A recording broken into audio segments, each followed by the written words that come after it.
خۆشەویستانم ئەم کاتتان باش بەخێر بێن بۆ بەرنمەیەکی نوێی ژیانی ژیرانە لە وڵاتە یەکگرتووەکانی ئەمریکا. لە بەرنمەی ئەم هەفتەیە باز لەوە دەکەین کە چۆن پارێزگاری بکەین لە ژینگەکەمان و هەروەها ئاوکاری بکەین لە کەمکردنەوەی دووەم ئۆکسیدی کاربۆن لە هەوادا و هەروەها چۆن چەند ڕێگەیەک بگریتە بەر لەسەر کارەکەت بۆ ئەو مەبەستە. چەند ڕێگەیەک هەیە کۆمپانیەکان دەتوانن بیگرنە بەر لەوانە هەوڵ بدەن ئەو گڵۆپانە بەکاربهێنن کە وزەی کەمیان پێویستە، هەروەها لەگەڵ ئەو گڵۆپانەی کە ئەو ئامێرە ئۆتۆماتیکیان پێوەیە لە کاتی بوونی کەسێک لەو شوێنەدا دادەگریسێن و پاشان ئەگەر هیچ جوڵێک نەبێت دەکوژێنەوە.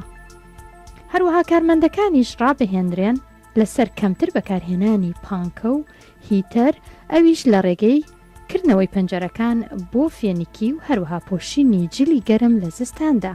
گرنگترین شتیش ئەوەیە کە لەگەڵ کارمەندانی ئۆفیسەکەت باس لەوە بکەیت کە گرتنەبەری ئەم هەنگاوانە گرنگە بۆ ژینگەیەکی سەوز. خۆشەویستانم بەم جۆرە هاتینە کۆتایی بەرنامەی ئەم هەفتەیە، لەبیر نەکەن ڕاوبۆچوون و ئیمێڵەکان بۆم ڕەوانە بکەن لە ڕێگەی ئیمێڵی NZIDA@voanews.com. تا جارێکی تر خواتان لەگەڵ.